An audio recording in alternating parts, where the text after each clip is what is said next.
Le récit de la Transfiguration sur la montagne sainte nous invite à nous mettre à l'écoute de Jésus. En effet, la voix du Père qui retentit du ciel proclame Jésus comme son Fils bien-aimé, tout comme au baptême dans le Jourdain, en ajoutant « Écoutez-le ». La vie chrétienne consiste avant tout dans l'écoute du Seigneur, qui nous parle toujours, mais qui attend de nous une plus grande attention en ce temps de carême.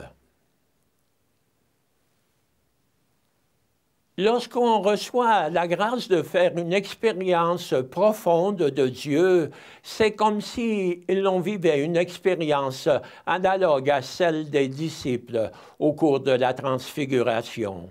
Un avant-goût subit et passager de la béatitude du paradis.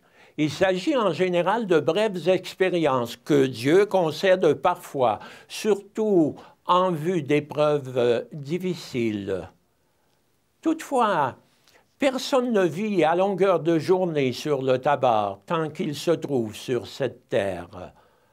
En effet, l'existence humaine est un chemin de foi. Ainsi, elle avance souvent bien plus dans l'ombre que dans la lumière. Non sans moment d'obscurité et de ténèbres, tant que nous nous trouvons ici-bas. Notre relation avec Dieu a lieu davantage dans l'écoute que dans la vision. Bien plus, la contemplation elle-même se réalise grâce à la lumière intérieure allumée en nous par la parole de Dieu.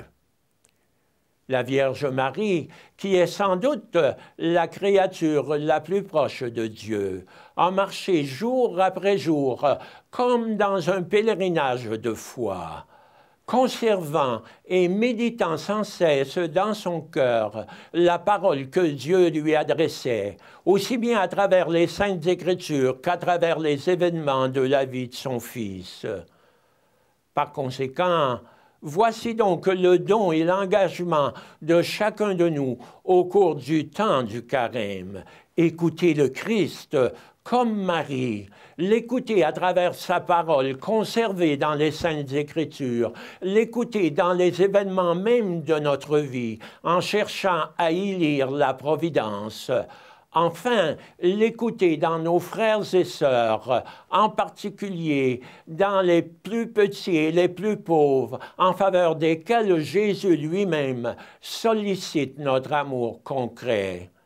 Écouter le Christ et obéir à sa voix, telle est la voie maîtresse, l'unique voie qui nous conduit à la plénitude de la joie et de l'amour.